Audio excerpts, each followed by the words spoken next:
सतयुग काल में भगवान विष्णु के आदेश पर देवता तथा दानवों ने मिलकर समुद्र को मंथने का कार्य किया था। इसके लिए मंदार पर्वत तथा वासुकी नाग की सहायता ली गई थी। स्वयं भगवान विष्णु अपने कूर्म अवतार में मंदार पर्वत का भार उठा रहे थे ताकि वह रसातल में न जाए। ये समुद्र मंथन 14 रत्न की प्राप्ति हेतु किया गया था जो इस सृष्टि के लिए बहुमूल्य और कल्याण में सहायक थे। समुद्र मंथन के माध्यम से अमृत निकला था जिसे देवताओं ने ग्रहण किया था। वहीं इससे अथाह मात्रा में विष भी निकला था जिसे स्वयं भगवान शिव ने ग्रहण किया था। समुद्र से अमृत और विष निकलने की कथा तो सभी जानते हैं, लेकिन 14 रत्नों में बाकी के 12 रत्न कौन से थे, इसके बारे में अधिकतर लोगों को जानकारी नहीं होती है। हालांकि उनके बारे में आपने अलग अलग कहानियों में सुना अवश्य होगा। समुद्र मंथन का कार्य मुख्यतया अमृत को पाने के लिए किया गया था, लेकिन कहते हैं ना कि अच्छाई के साथ बुराई भी आती है। इसलिए जितना अमृत निकलना था उतनी ही मात्रा में अथाह विष भी समुद्र के जल से निकला। यह इतना ज्यादा तीव्र तथा विषैला था कि देवता तथा दानव दोनों विचलित हो उठे। जब उनको कोई उपाय नहीं सूझा तो सभी ने मिलकर भगवान शिव से प्रार्थना की। भगवान शिव ने सृष्टि के कल्याण के उद्देश्य से संपूर्ण विष अपने कंठ में ग्रहण कर लिया। तभी से उनका एक और नाम नीलकंठ पड़ गया। इस विष को कालकूट का नाम भी दिया गया है। विष के निकलने के पश्चात इसमें से कामधेनु निकली जो कि एक गाय थी। कामधेनु को गायों की प्रजाति में सर्वश्रेष्ठ माना जाता है।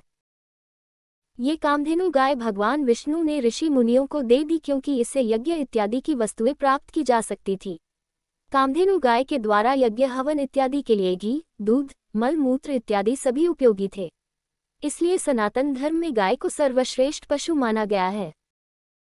इसका एक अन्य नाम सुरभि भी है। समुद्र मंथन के 14 रत्नों में से एक उत्तम श्रेणी का घोड़ा भी निकला था। इसका नाम उच्चे श्रवा था। सफेद रंग का घोड़ा था जो आकाश में उड़ भी सकता था। ये 7 मुख वाला अद्भुत घोड़ा था जो असुरों के राजा बलि को प्राप्त हुआ था। उसकी मृत्यु के पश्चात ये देवराज इंद्र को मिल गया था। उच्चे श्रवा को घोड़ों का राजा तथा उनमें सर्वश्रेष्ठ बताया गया है। भागवत गीता में भी श्री कृष्ण ने स्वयं को घोड़ों में उच्चे श्रवा कहकर संबोधित किया है। धीरे धीरे इनकी प्रजाति विलुप्त हो गई।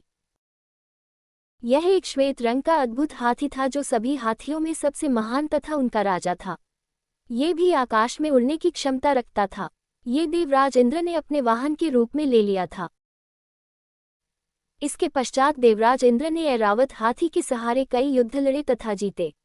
ऐरावत हाथी के अन्य नाम इंद्रहस्ती, इंद्र का वाहन, इंद्रकुंज, नागमल्ला, युद्ध का हाथी, अब्रमातंक, बादलों का राजा, अर्कसोदर, सूर्य का भ्राता, श्वेतहस्ती, गजराग्नि इत्यादि है। इसे ऋषि कश्यप तथा कद्रू का पुत्र भी माना जाता है। कौस्तुभ मणि सभी आभूषणों तथा रत्नों में सबसे अनमोल तथा बहुमूल्य था। इसका प्रकाश इतना दिव्य तथा तेज था कि चारों ओर अलौकिक प्रकाश की ज्योति छा गई थी। इसे स्वयं भगवान विष्णु ने धारण किया था। द्वापर युग में भगवान कृष्ण ने जब कालिया नाग को गरुड़ के बंधन से मुक्त करवाया था तब उस नाग ने उन्हें यह मणि पुनः लौटा दी थी। कहते हैं कि अब यह मणि फिर से समुद्र की गहराइयों में चली गई है। समुद्र मंथन के 14 रत्न में से कल्पवृक्ष भी निकला था। यह एक दिव्य औषधियों से युक्त वृक्ष था जिसे कल्पतरु या कल्पद्रुम के नाम से भी जाना जाता है। इस वृक्ष के अंदर कई गंभीर बीमारियों को सही करने की शक्ति थी। ये वृक्ष भी देवराज इंद्र को प्राप्त हुआ था जिसे उन्होंने हिमालय पर्वत की उत्तर दिशा में सुरकानन नामक स्थल पर लगा दिया था। इसी वृक्ष की औषधियों को बाद में मानव जाति के कल्याण के लिए उपयोग किया गया। आज भी इस वृक्ष की सनातन धर्म में अत्यधिक महत्ता है। इसी समुद्र मंथन में सुंदर वस्त्रों तथा दिव्य आभूषणों को धारण किए हुए एक स्त्री प्रकट हुई जिसे रंभा नाम दिया गया। इसे देवताओं को सौंप दिया गया तथा बाद में ये देवराज इंद्र की राज्यसभा में मुख्य नृत्यांगना बन गई। रंभा देव इंद्र को बहुत प्रिय थी तथा एक बार जब विश्वामित्र घोर तपस्या कर रहे थे तब देवराज इंद्र ने उनकी तपस्या को भंग करने रंभा अप्सरा को ही भेजा था। भगवान विष्णु के द्वारा समुद्र मंथन का एक प्रमुख उद्देश्य देवी लक्ष्मी को पुनः प्राप्त करना था। जब वे सृष्टि के संचालन में व्यस्त थे तब देवी लक्ष्मी समुद्र की गहराइयों में समा गई थी। जब समुद्र का मंथन हुआ था तब देवी लक्ष्मी पुनः बाहर आ गई। उन्होंने बाहर आने के बाद स्वयं जाकर भगवान विष्णु का चयन किया। समुद्र मंथन के 14 रत्नों में से अथाह मात्रा में मदिरा की भी उत्पत्ति हुई थी, जिसे वारुणी नाम दिया गया। वरुण का अर्थ जल से होता है, इसलिए समुद्र के जल से निकले होने के कारण इसका नाम वारुणी रखा गया। भगवान विष्णु के आदेश पर इसे असुरों को दे दिया गया, इसलिए ही हम पाते हैं कि असुर हमेशा मदिरा वारुणी शराब के नशे में ही डूबे रहते थे।